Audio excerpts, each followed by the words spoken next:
Բարև ձեզ հարգելի գործընկերներ, հայցում եմ ձեր ներողամտությունը նման ձևով ձեզ դիմելու կապակցությամբ, առավել ևս որ խնդիրը շատ կարևոր է մեզանում, խոսքը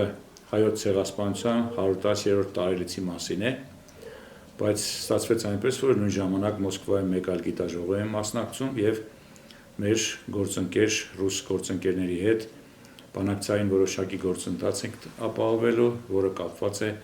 մեր համագործակցության հետ, որ այսօր, ինչպես գիտեք, նաև կենսական է դարձել մեր բոլոր գիտաշխատողների համար։ Այնուամենայնիվ, դիմելով ձեզ, հաջողություն եմ մաղթում գիտաժողովին եւ ուզում եմ մատնանշել հետեւյալը։ Ցավոք մեզանում օրեցօր վերաբերմունք հայոց ցեղասպանության իրողության նկատմամբ փոխվում է։ Երբ ժամանակին ասում էին, թե ամոթ է Հայաստանում մտածել ցեղասպանության քրեականացման մասին,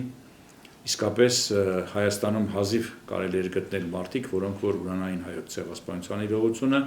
բայց այսօր ստացվել է այնպես, որ ելնելով քաղաքական իրողություններից 2023 թվականներին Արցախում տեղի ունեցած իրողություններից եւ բնականաբար նոր ցեղասպանությունից հետո զանազան նկատառումներով առաջին հերթին զգուշավորություն հանդես բերելով, իմ կարծիքով ավելորդ զգուշավորություն հանդես բերելով թուրքերի նկատմամբ մարդիկ սկսել են ցածր ձայնով խոսել ցեղասպանության մասին, կիսով չափ ցեղասպանության խնդիրը շրջանցել եւ կան մարդիկ, որոնք նույնիսկ հակված են ուրանալ ամբողջ ցեղասպանության իրողությունը։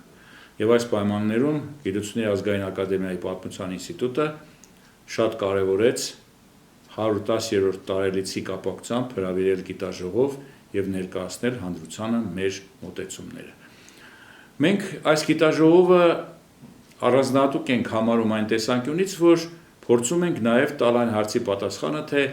ինչու 1930-ական թվականներին ցեղասպանության մասին չէին խոսում, 1960-ականներին սկսեցին խոսել։ Շատ պարզ ու հասկանալի է մեզ պատմաբաններից համար, որովհետեւ 20-30-ական թվականներին խորհրդաթուրքական մերձեցման, սիրախաղի պայմաններով մինչև Մուստաֆա Քեմալի մահը խոսել հայկական ջարդերի մասին, այն ժամանակ չկար ցեղասպանության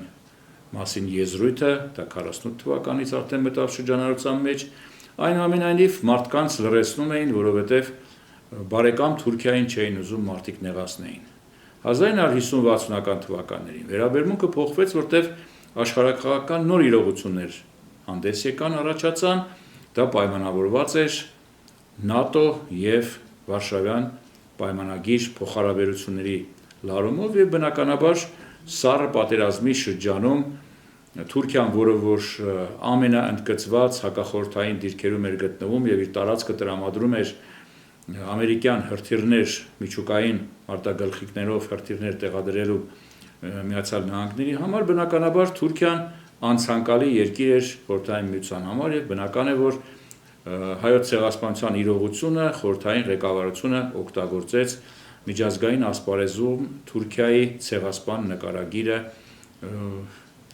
իդրև բերելու համար։ Իսկ մենք հայերս բնականաբար օգտվելով այդ հնարավորությունից բարձրաձայնեցինք խնդիրը, գիտական հետազոտություններ հանդես եկան 20-30-ական թվականների մոտեցումները վերանայելով, բնականաբար ցեղասպանությանը ճիշտ իր նկարագիրն ու իր գնահատականը տալու տեսանկյունից եւ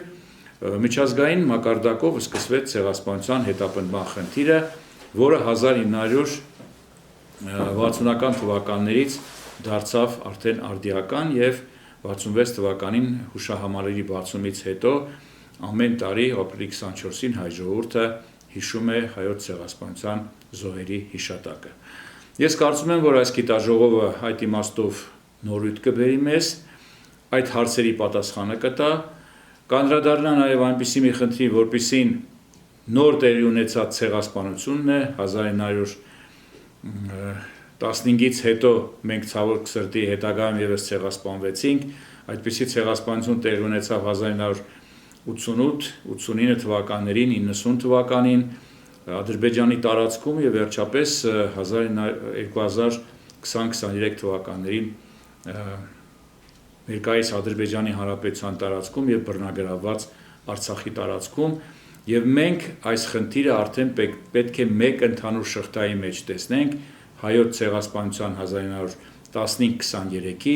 և 1988-2023 թվականների ընդհանուր շղթայի մեջ։ Սա մեր մասնագիտական պարտքն է, մենք քաղաքական որևէ կոնյունկտուրայի երբևէ տեղի չենք տալու և շարունակում ենք մեր աշխատանքը և մեր գիտական հետազոտությունները իրականացնում ենք պատմաբանի խղճի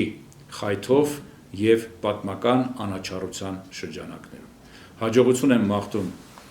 գիտաժողովի մասնակիցներին և համոզված եմ, որ այդ նյութերի հրապարակումը նոր խոսք կնշանակի հայոց ցեղասպանության պատմության ուսումնասիրության բնագավառում։ Շնորհակալություն։